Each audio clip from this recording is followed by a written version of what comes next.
jailed in the house, unable to leave unless a male family member is with you? How about getting whipped if you refuse to wear a veil? How about not being able to report being raped because you don't have 4 male witnesses? If you report it, you'll be stoned to death for having unmarried sex. How about the right to vote? Let's see, most Islamic countries are dictatorships or failed states, so you can't vote. Forced marriages, child rape, incest, it just keeps getting worse. Incest. Wow. I'm not sure where you're getting your information from, or if you've possibly mistaken us with somebody else. Why is incest wrong? It's not clear to me that it's wrong. Okay. It's clear to me. There's an evolution. In all honesty, I'm not here to make a mockery out of you. I'm not here to criticize you. I'm not even here to question your intelligence. All I'm here to do is to give you advice. As someone who sincerely wishes the best for you and wishes the best for all of humanity, as a Muslim should be. The first advice I give to you is, please, if you want to talk about Islam, know what you're talking about. Don't be talking about some random news topic that has nothing to do with Islam. If you want to judge Islam, judge it for what's in here and on the Prophet Muhammad, peace be upon him. Speaking of the Prophet Muhammad, peace be upon him, I noticed your failed attempt at trying to draw him. I know it's worked for many others and it's made them really, really famous before, and I'm not sure if that's what you were trying to do, but please, give it up. I honestly want you to stop wasting your time and rather spend your time wisely in trying to find out who this man is. Find out what made this man the most influential man in the world. Find out what made this man one of the greatest lawgivers, the greatest lawgiver of all time. Find out what made this man the most perfect example to walk the earth.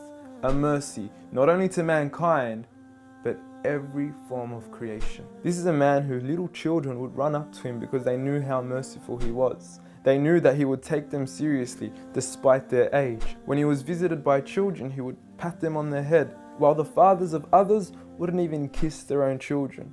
At a time when people were burying their daughters alive, he was the one who gave honor to daughters. He was the one who gave honor to women. He was the one who promised paradise for the one who raised one daughter righteously.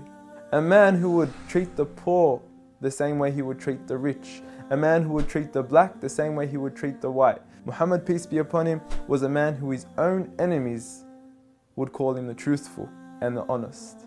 A man when his enemies would look at him in the eye, they would say, this is not the face of a liar. Even to this day, some of his worst enemies have become the most noble of his supporters after realizing that he was a man of truth. Find out why we love him. Find out why some of the companions were ready to die for him. I don't say this lightly, I mean they actually threw themselves at arrows whenever the enemies would try to assassinate Muhammad, peace be upon him. I ask you to read into the story of a companion by the name of Khubayb, may God be pleased with him, when he was crucified and tortured.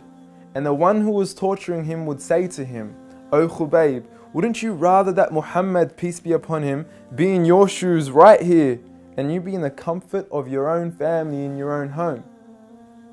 He responded by saying, "I would rather be here and die than to see a thorn prick the foot of Muhammad, peace be upon him." I want you to ask yourself, why are there 1.7 billion people today all across the world that are eager to implement the way he lived to the absolute core? From the way we enter the bathroom, to the way we would govern an entire country, to the way we dress, to the way we eat, to the way we even sleep on our right side.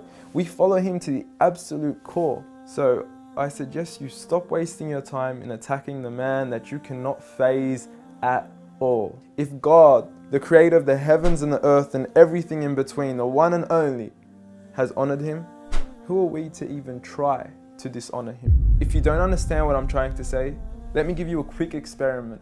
What I want you to do is to walk outside tonight, look at the brightness of the moon, and go ahead and spit at it. And see what your spit does to the moon. The same way that your spit doesn't affect the brightness of the moon, the same way that your spit doesn't even reach the moon, the same way that your spit doesn't even faze the moon, is exactly what you're doing when you even try to attempt to dishonor Muhammad, peace be upon him. And if anything, when you do try to spit at the moon, you're only harming yourself. So please, stop what you're doing, stop wasting your time, and try to find out who he really was for your own benefit. Seek my advice. We want the best for you. Peace.